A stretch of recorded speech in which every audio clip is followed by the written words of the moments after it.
یہ کھانا ہے، یہ نہیں کھانا، یہ کھانا ہے، یہ نہیں کھانا. ٹینشن سے ہی صحت برباد ہو جاتی ہے ان کی. لیکن ہر چیز میں اعتدال کیا ہے؟ ضروری ہے.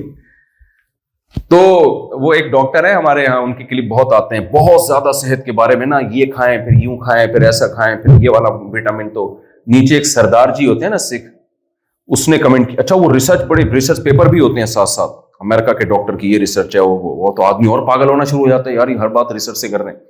نیچے ایک سردار جی نے لکھا ہوتا ہے چھڈو پاؤ جی کوئی اور کام کرو لوگوں کو جینے دو. مجھے بڑا اچھا لگا اس کا انگلش میں نا ایسے پنجابی لکھی ہوئی تھی، چھڈو پاؤ جی لوگوں کو جینے دو. مجھے بڑا اچھا لگا. تو میں عرض کر رہا تھا رسول اللہ صلی اللہ علیہ وسلم کوئی بہت بڑے اس زمانے کے اسکالر ہوتے، کوئی یونیورسٹی سے فارغ ہوتے، پھر آپ یہ اتنا بڑا دعویٰ کرتے تو بھی ایک الزام بن سکتا تھا کہ بھائی بہت زیادہ پڑھ لکھنے سے بعض دفعہ انسان بڑی بڑی باتیں کرنا شروع کر دیتا ہے. قرآن کیا کہتا ہے؟ وَمَا تَخُطُّهُ بِيَمِينِكَ إِذًا لَّارْتَابَ الْمُبْطِلُونَ. محمد صلی اللہ علیہ وسلم کے ہاتھ نے کبھی الف با کی لکیر نہیں کھینچی. اگر ایسا کیا ہوتا تو تم کہتے، تم شک میں پڑ جاتے کہ یہ جو قرآن پیش کر رہے ہیں، یہ جو قانون پیش کر رہے ہیں، یہ ہو سکتا ہے ان کا گڑا ہوا ہو.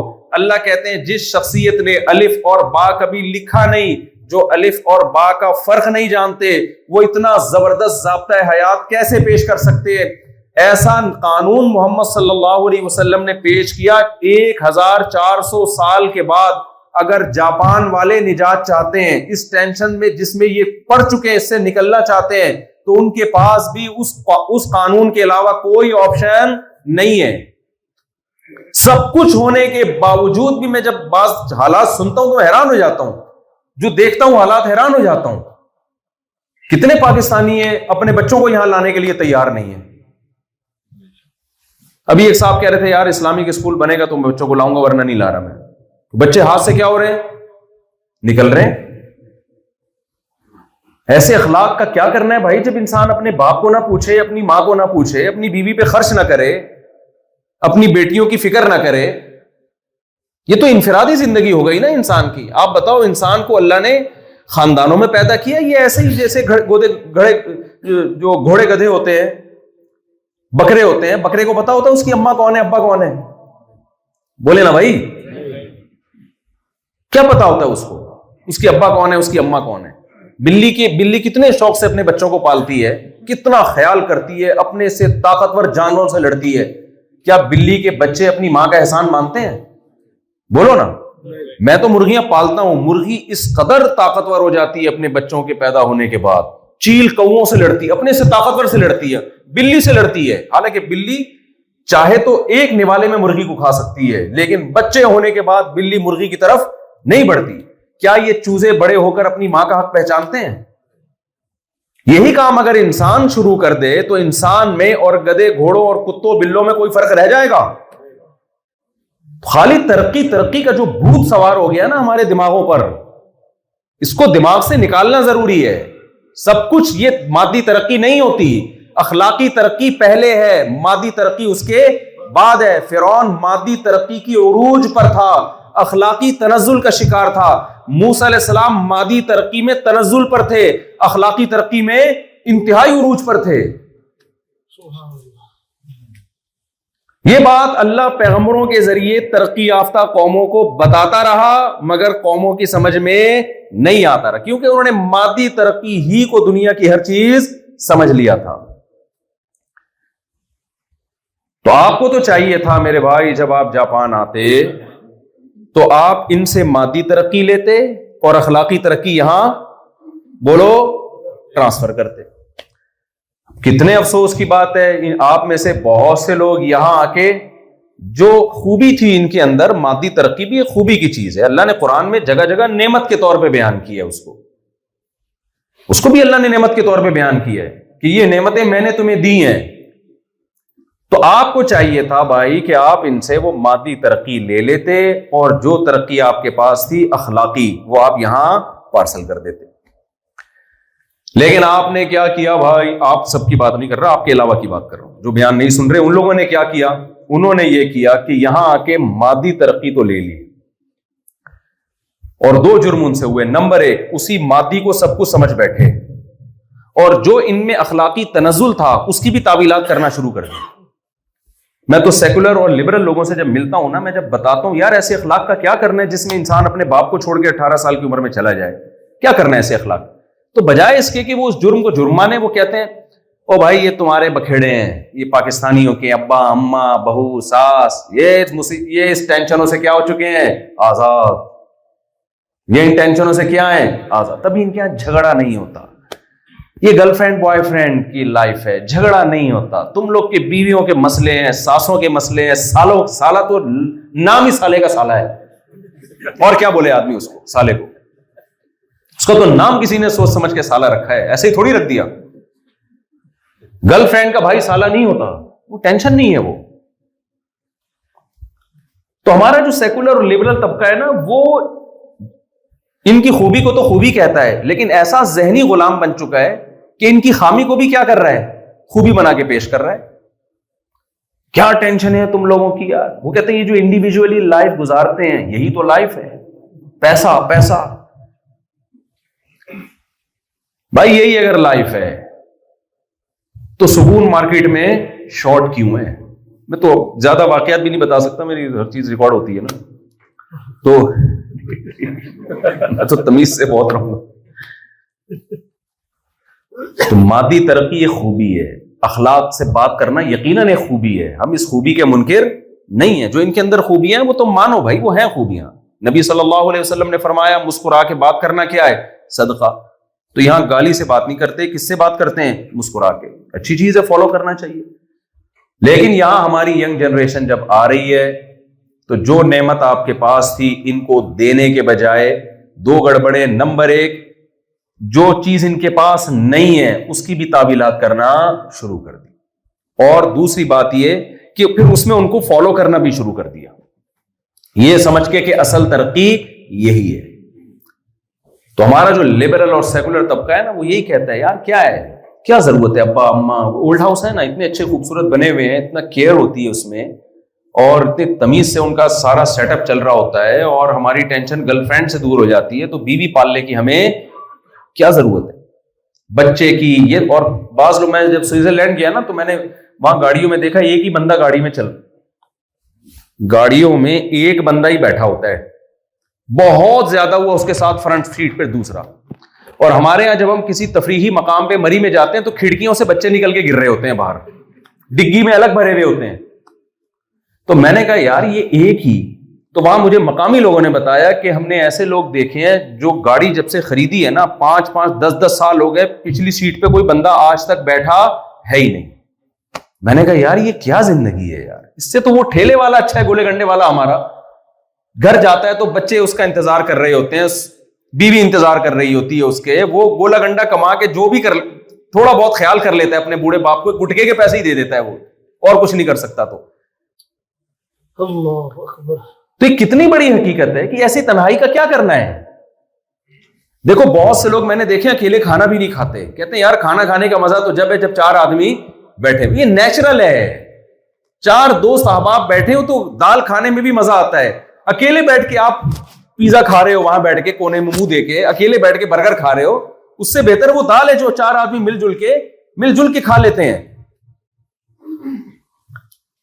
تو میں نے وہاں سوئٹزرلینڈ میں نا، اب سوئٹزرلینڈ کے خلاف بولنے پر تو کچھ انشاءاللہ گناہ نہیں ملے گا مجھے، کیونکہ ابھی تو میں یہاں پر ہوں نا، جاپان میں ہوں. تو سوئٹزرلینڈ میں اب میں نے کیا دیکھا، پھر ہم لوگ وہاں گئے تو پتا چلا کہ اتنی بہترین جگہ جس پہ دنیا کہتی ہے دنیا کی جنت ہے وہ، لیکن رہنے والے جنت میں نہیں ہے. اتنی خودکشیاں کہ گورنمنٹ تنگ آ گئی ہے، گورنمنٹ نے تنگ آ کے خودکشی کو لیگل کر دیا ہے. میں ان نوجوانوں سے خطاب کر رہا ہوں، خاص طور پہ جو شراب کباب کی طرف، جن کا دماغ روزانہ دل چاہتا ہے کہ ہم بھی کبھی نائٹ کلب میں جائیں، کسی جاپانی کو گرل فرینڈ بنائیں. رنگ رلیوں پہ زمانے کی نہ جانا اے دل، یہ خزاں ہے جو بانداز بہار آئی ہے. بعض دفعہ خزاں آتی ہے، اسٹائل بہار والا ہوتا ہے. بعض دفعہ دشمن آتا ہے، اسٹائل کس طرح دوستوں والا ہوتا ہے، پسٹل چھپائی بھی ہوتی ہے. اور جو دوست کے اسٹائل میں دشمن آئے وہ بہت زیادہ خطرناک ہوتا ہے.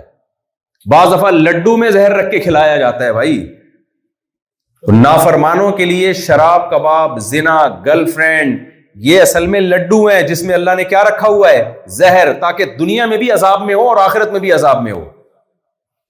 ان رنگرلیوں کو دیکھ کر کبھی متاثر مت ہونا، بڑھاپا بہت خطرناک گزرے گا تمہارا، سسکیاں لے کے مرو گے تم۔ میں اپنی مسجد میں دیکھتا ہوں بوڑھوں کو، آتے ہیں ہاتھ میں تسبیح ہوتی ہے، نماز پڑھ رہے ہیں، تلاوت کر رہے ہیں، اتنا اچھا لگتا ہے ان کو دیکھ کے۔ اور کچھ ایسے بھی بوڑھے ہیں 24 گھنٹے ٹی وی کے آگے بیٹھے رہتے ہیں، پاؤں قبر میں لٹک رہے ہیں، مگر ٹی وی دیکھے بغیر ان کو سکون نہیں ملتا۔ تو بتاؤ وہ سکون میں یہ وہ جو مسجد میں آ کے اللہ اللہ کر رہا ہے؟ ہمارے محلے میں ایک بزرگ تھے، عمر 80 سال ہو گئی ہوگی، ان کو کینسر ہوا، ڈاکٹر نے کہا کہ 1 سال کے اندر آپ کی ڈیتھ ہو جائے گی۔ تبلیغ جماعت کے، اچھا تبلیغ میں گئے کیسے؟ وہ اپنا واقعہ خود سنایا کرتے تھے، اس سے بڑی محبت کرتے تھے، اللہ ان کی مغفرت کرے۔ وہ کہیں سینما گھر میں نا فلم دیکھ کے آ رہے تھے، اپنے بچپن کا واقعہ بتا رہے، میری عمر 15-20 سال تھی، کراچی میں بڑے بڑے سینما ہیں، تو سینما گھر میں فلم دیکھ کے آ رہا، تو کہتے ہیں اب مجھے خطرہ تھا کہ میں جب گھر جاؤں گا تو ابا سے پٹوں گا، میں ابا سے کیا ہوگا؟ پٹوں گا۔ تو کہہ رہے ہیں میں نے سوچا کہ اچھا بہانہ ہے کہ مدنی مسجد چلے جاؤ، تبلیغی مرکز۔ تبلیغی مرکز میں آدمی جو نور ہے نا تھوڑا سا پیدا ہو جاتا ہے، ایک رات گزارنے کے بعد تھوڑا سا چہرہ نورانی ہو جاتا ہے، جو گناہ کیے ہوتے ہیں ان کی کالک تھوڑی سی ختم ہو جاتی ہے۔ کہتے ہوئے وہاں چلا گیا تو ایک تبلیغ کے بزرگ مل گئے، انہوں نے پوچھا بیٹا کہاں سے آ رہے ہو؟ میں نے بتایا جی فلم دیکھ کے آ رہا ہوں۔ یہاں کیسے آنا ہوا؟ ابا ماریں گے، کہاں تھا؟ تو کوئی بہانہ کرنا ہے۔ کہہ رہے ہیں بزرگ نے مجھے بڑا اکرام کیا، بہت محبت دی، بہت تمیز سے محبت سے مجھے سمجھایا، اور بالآخر سہ روزے کی جماعت میں نکال دی۔ پھر ان کا بڑا وقت تبلیغ میں لگا، اللہ نے ان کو پلٹ دیا، سارے بیٹے ان کے داڑھی ماشاءاللہ، پوتے نواسے حافظ، اللہ نے اولاد بھی دی، پوتے نواسے بھی۔ تو یہ تو جوانی کا واقعہ تھا ان کا، اب بڑھاپے میں ان کی زندگی بڑی اچھی ماشاءاللہ گزر رہی، بچے بڑے خدمت گزار۔ ڈاکٹر نے ان سے کہہ دیا کہ بھائی 1 سال ہے آپ کا اور آپ کی ڈیتھ ہو جائے گی۔ میں نے ان کے چہرے پر ایک سلوٹ نہیں دیکھی، موت کی خبر سن کے اچھوں کے ہوش اڑ جاتے ہیں۔ انہوں نے کہا اپنے بیٹوں سے کہ دیکھو اب یہ میرا آخری رمضان ہے، جو رمضان آیا نا ان کا آخری تھا، ان کو یقین تھا میرا آخری رمضان ہے، تو بچوں دیکھو میں چاہتا ہوں اب آخری رمضان ہے تو لوگ 10 دن کا اعتکاف کرتے ہیں، میں پورے مہینے کا اعتکاف کروں گا، اب میں چاہتا ہوں یہ میرا ٹائم آخر میں کہاں اللہ اللہ کر کے گزرے۔ حالانکہ ان کے پاس تنہائی دور کرنے کے لیے ان کو روبوٹ کی ضرورت بولو نہیں، رینٹے بندہ کی ضرورت، اب پتہ نہیں یہاں جیپنیز میں اس کو کیا کہتے ہیں، رینٹے کار ہوتی ہے نا، تو رینٹے بندہ بھی ہوتا ہے، بندوں کی ضرورت نہیں۔ ہم نے یورپ میں دیکھا کسی بوڑھے کے ساتھ بیٹھ کے 4 منٹ بات کر لینا اس کا دل باغ باغ ہو جاتا ہے، وہ چاہتا ہے یار پیسے لے لو بیٹھو بات کرو۔ ان کے پاس گپ شپ لگانے کے لیے بیٹے بیٹیوں کی کمی نہیں ہے، پوتے پوتیوں کی کمی نہیں ہے، بہوؤں دامادوں کی کمی نہیں ہے۔ کیا کہہ رہے ہیں بھائی مجھے کہاں لے کے جاؤ؟ مسجد۔ کہہ رہے ہیں لوگ 10 دن کا اعتکاف کرتے ہیں، میں 1 مہینے کا اعتکاف کروں گا، میں چاہتا ہوں میرا آخری رمضان اچھا گزرے۔ تو میں تو کہ اس مسجد کا امام ہوں جس مسجد میں انہوں نے اعتکاف کیا، تو میں ان کو دیکھتا تھا، ان کے بچے صبح سحری لے کے آ رہے ہیں، شام کو افطاری لے کے آ رہے ہیں، اللہ اللہ کر رہے ہیں، اور اتنے خوش مزاج، اتنی سکون کی زندگی ان کی، اور اس پہ خوش ہیں کہ چلو آخری رمضان میرا زندگی کا۔ ابے بھائی آخری بولتے ہوئے آپ کی روح کانپتی نہیں ہے؟ تھر تھر آدمی کام نہیں لگتا؟ آج آپ کو کوئی لڈو کھلائے آپ خوش ہوں گے، جی مفتی صاحب کراچی سے رسگلہ لے کر آئے ہیں، میں ان کے لیے مٹھائی لے کر آیا ہوں کراچی سے نا، لیکن میں بتا دوں یہ آپ جب رسگلہ دیکھ رہے ہو خوش خوش کھا رہے ہو، میں کہوں یہ آپ کی زندگی کا آخری لڈو ہے۔ اب بتاؤ کریلے سے زیادہ کڑواہٹ اس لڈو میں آئے گی کہ نہیں آئے گی؟ آپ بولو گے مفتی صاحب کریلے کا لڈو کھلا دیتے کڑوا، یہ نہ کہتے کہ یہ آخری ہے، وہ آرام سے گلے میں اتر جاتا، لیکن یہ جو آخری کا لفظ آپ نے استعمال کیا یہ بہت ڈینجرس ہے۔ اب لڈو میں لڈو پن ختم ہو گیا، تو یہ کریلے سے زیادہ کڑوا ہے میرے لیے۔ ان کو پتا تھا یہ میرا آخری رمضان ہے، تو انہوں نے کہا بھائی اللہ نے پہلے بتا دیا کہ مرنے والا ہوں، تو یہ آخری رمضان کہاں گزاروں گا؟ مسجد میں۔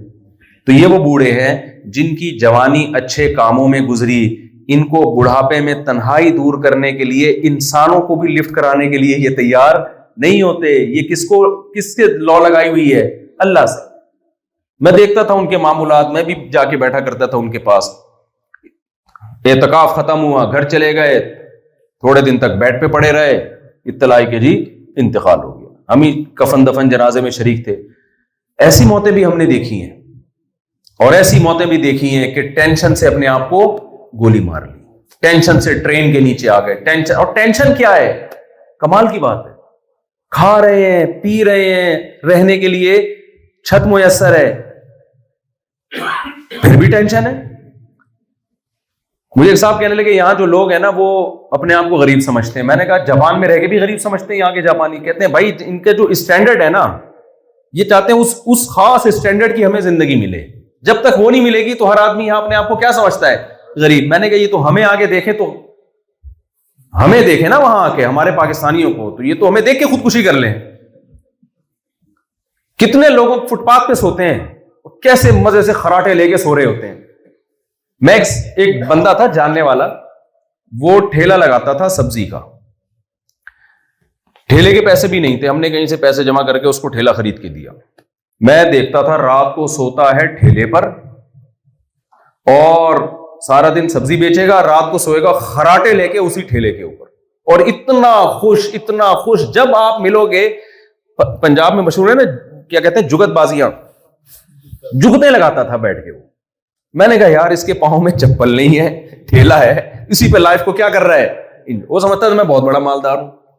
ہمارے شیخ حضرت مفتی رشید احمد صاحب رحمہ اللہ تعالیٰ ایک دفعہ راستہ بھول گئے اندرون سندھ. کہیں پہلے گھوڑوں پہ بھی سفر ہوتا تھا, حضرت کو شوق تھا گھوڑے پہ سفر کا, بہت پرانی بات ہے, میرا خیال ہے آج سے 70-80 سال پرانی بات. تو کہتے ہیں میں راستہ بھول گیا, مغرب کا ٹائم ہونے لگا, تو ایک ریگستان میں نا مجھے ایک جھونپڑا نظر آیا. سندھ کے کوئی سندھی تھے, ان کا جھونپڑی تھی وہ. کہتے ہیں میں نے کہا اب رات یہاں گزارنی پڑے گی, اندھیرے میں کہاں جاؤں گا. تو مجھے ڈر ہوا کہ یہ بیچارہ پہلے ہی جھونپڑے میں رہتا ہے, غریب ہے, مہمان دیکھ کے بے ہوش نہ ہو جائے یہ کہ یار یہ میں کہاں اس مہمان کو سلاؤں گا اور کیا کھلاؤں گا, میں خود اتنا غریب. فرماتے ہیں جب میں اس کے ایک جھونپڑے کے قریب گیا تو اس کی کل کائنات ایک گدھا, جو اتنا سکڑا ہوا گدھا تھا کہ اس کی پچھلی دونوں ٹانگیں گھٹنے ملے ہوئے تھے. جب کیلشیم کی کمی ہوتی ہے تو گھٹنے کیا ہو جاتے ہیں, مل جاتے ہیں نا, ایسے گھٹنے ملے. کہہ رہے میں جب اس کے گھر گیا, میں نے پوچھا سائیں, حضرت کو سندھی بہت اچھی آتی تھی, تو کہنے لگے سندھی میں. حضرت نے اس سے پوچھا کہ سائیں میں ایک رات گزار سکتا ہوں؟ ظاہر ہے رات گزارنے کا مطلب کھانے کا انتظام بھی اور سونے کا انتظام بھی. کہتے ہیں وہ اتنا خوش ہوا مہمان کو دیکھ کر, اور سندھی میں حضرت کہا کرتے تھے, میں اس کو اردو میں بتاتا ہوں کہ سائیں قحط کا زمانہ تھوڑی ہے کہ ہمارے پاس کھلانے کے پیسے نہیں ہیں, قحط تھوڑی ہے, بارشیں برس رہی ہیں, اللہ کا دیا بہت کچھ ہے. اس گدھی اور جس کی 2 ٹانگیں ملی ہوئی ہے نا, اس کو کہہ رہے اللہ کا دیا کیا ہے, بہت کچھ ہے. تو دولت کے سائیڈ افیکٹ میں ایک بہت بڑا سائیڈ افیکٹ یہ کہ ناشکری پیدا ہونا شروع ہو جاتی ہے, تکبر آتا ہے, پیغمبروں کی باتوں کو اگنور کرنا شروع کرتا ہے انسان. اور ایک سائیڈ افیکٹ میں یہ بھی ہے ناشکراپن اور کی ہوس, یہاں ہوں تو اس سے آگے چلا جاؤں, اس سے آگے چلا جاؤں میں. اس کے بعد پھر کیا شروع ہوتی ہے, اتنا کچھ ہونے کے بعد بھی انسان سکون میں نہیں ہوتا, ٹینشن میں جاتا ہے.